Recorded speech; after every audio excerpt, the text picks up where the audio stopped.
It is not difficult to get trapped by economic necessity and settle for existence rather than substance.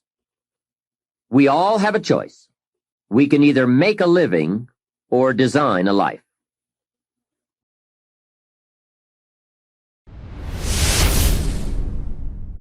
We are all affected by 5 factors. The first is environment. The second is events. The third is knowledge. The fourth is results. And the fifth, and often overlooked factor that affects our lives is our view of the future. Our dreams. Of all these 5 influences, make sure your dreams are the greatest influence on your daily decisions and activities.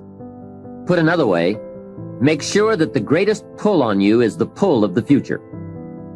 For your dreams to greatly influence you, for the future to pull you, your future must be well planned. There are 2 ways to face the future. One is with apprehension, the other with anticipation. Guess how many people face the future with apprehension? Why? They don't have it well designed. And without really thinking about it, they have probably bought someone else's view of how to live. You will face the future with anticipation when you have planned a future you can get excited about, when you have designed your future results in advance. In this way, the future will capture your imagination. It will exert an enormous influence on you. And to design your future, you must have goals. Well-defined goals are like a magnet. They pull you in their direction, and the better you have defined them, the better you have described them, the harder you work on them, the stronger they pull. And they pull you through all kinds of difficulties too. Without goals, it is easy to let life deteriorate to the point where you're just making a living.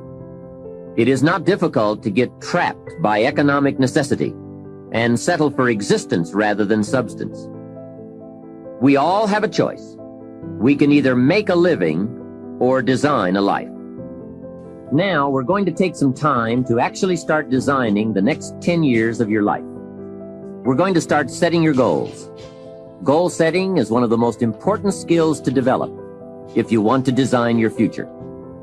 I'm going to give you enough homework not only to keep you busy for the rest of your life, but also to help you create the kind of life you may have always dreamed about living, but never believed possible. So let's get on with it. The sooner you exert the discipline, the sooner you will be enjoying the results.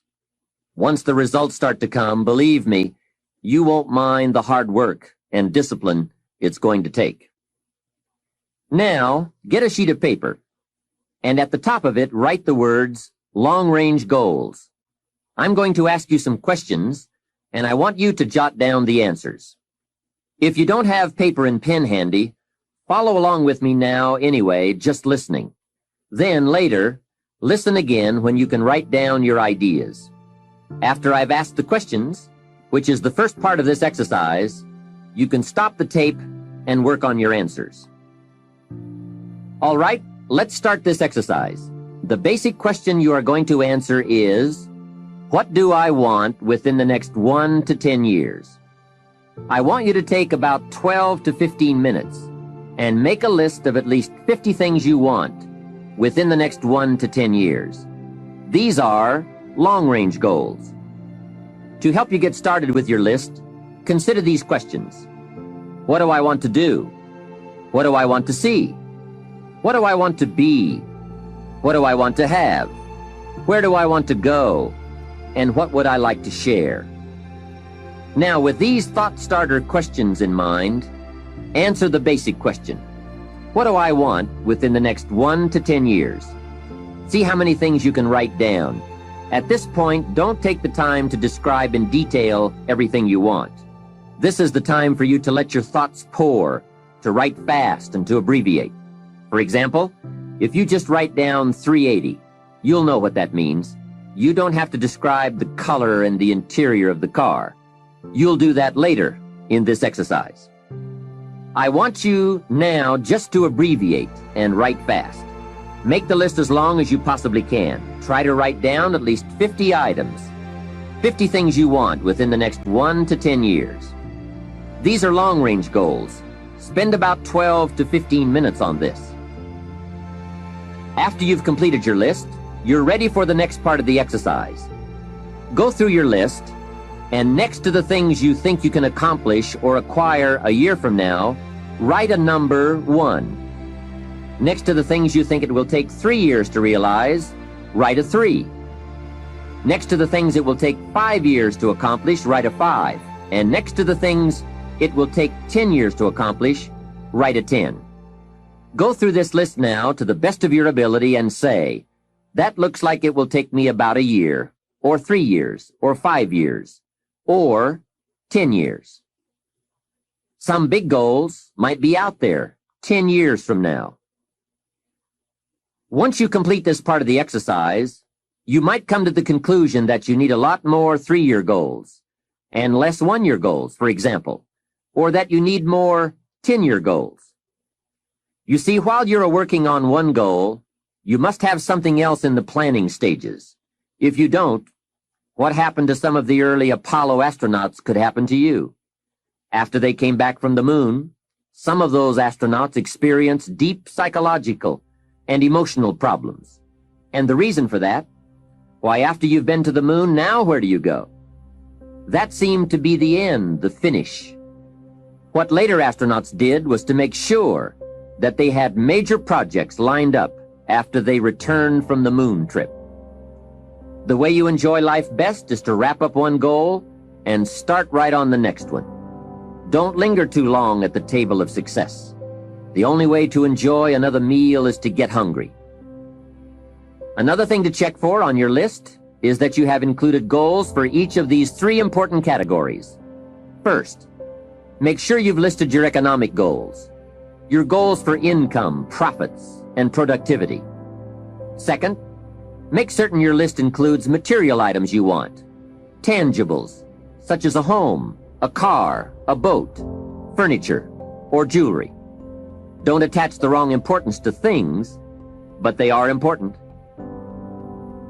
Third, you'll want to include on your list goals for personal development. Write down all your personal development goals. Your goals to be more physically fit, to lose weight, to be more decisive, to be a more effective leader, to be a better communicator, to learn another language. Of course, there are other types of goals to consider: family goals, social goals, lifestyle goals. This is pretty heavy homework, but remember, whether or not you do your homework shows up in the marketplace as well as in the classroom. After you have determined which of your goals are 1 year, 3 year, 5 year, and 10 year, and after you've made certain your list includes economic goals, things, and personal development goals, I want you to go back to this list again. Now pick out the 4 most important 1-year goals, the 4 most important 3-year goals, the 4 most important 5-year goals, and the 4 most important 10-year goals. Those 16 goals will give you plenty of work for now. Get out some more paper, and in a brief paragraph, describe each goal. How high, how long, how much, what size, what model, what color, for example. Also describe why it is important to you. This is a process where you either talk yourself into it or talk yourself out of it, which is good. When you're unclear as to why something is important, usually you put only half-hearted effort into it. What you want is a powerful motivator, but the reason why you want it is an even more powerful motivator. It has greater pull. You may find that some of your goals you thought at first glance were important are not important after all. Do some reflecting, refining, and revising.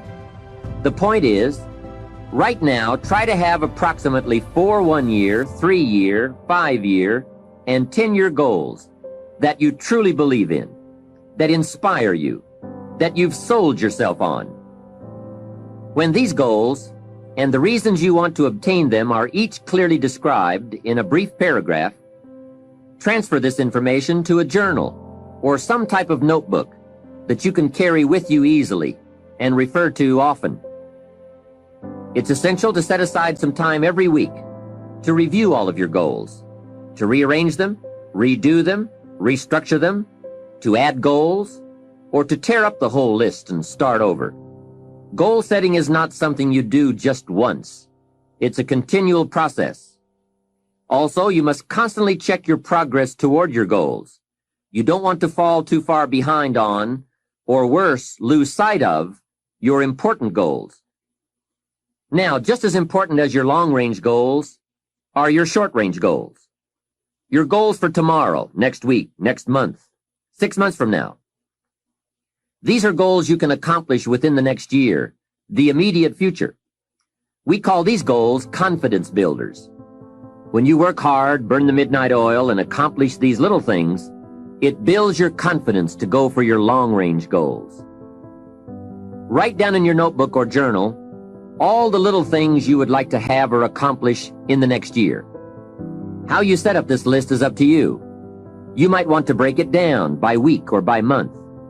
Set it up in whatever way works well for you. Part of the fun of having a list is being able to check off something as obtained or completed. Every week, try to check off at least one thing on your list of short-term goals. And when you are able to check off something major, something on your list of long-range goals, celebrate. Make winning joyful. Congratulate yourself. It is very important to celebrate progress. We grow from two experiences. One is the joy of winning, and the other is the pain of losing. Here's what that also means. Make losing painful. Put it on yourself. If you set something up, fooled around, didn't pull it off, put it on yourself. And get around people who will help in this area. Hey, don't join an easy crowd. Go where the expectations are high, where the pressure to perform is high. It's how we grow. Here's a most important question to spend some time answering. What kind of person will I have to become to get all I want? Write down a few thoughts on that. Write down some skills you'll have to develop, for example, and some of the things you're going to have to learn. Just spend a little time writing a few sentences on this. What kind of person will I have to become to get all I want? The answer to this will give you some personal development goals. Remember that income does not far exceed personal development. All of us have to do this kind of self-examination. I have to look at my own life and say, well, here's what I want, but am I willing to become what it takes to get what I want? If I'm too lazy, if I don't want to learn, read, study, and grow to become that kind of person, then I cannot attract what I want.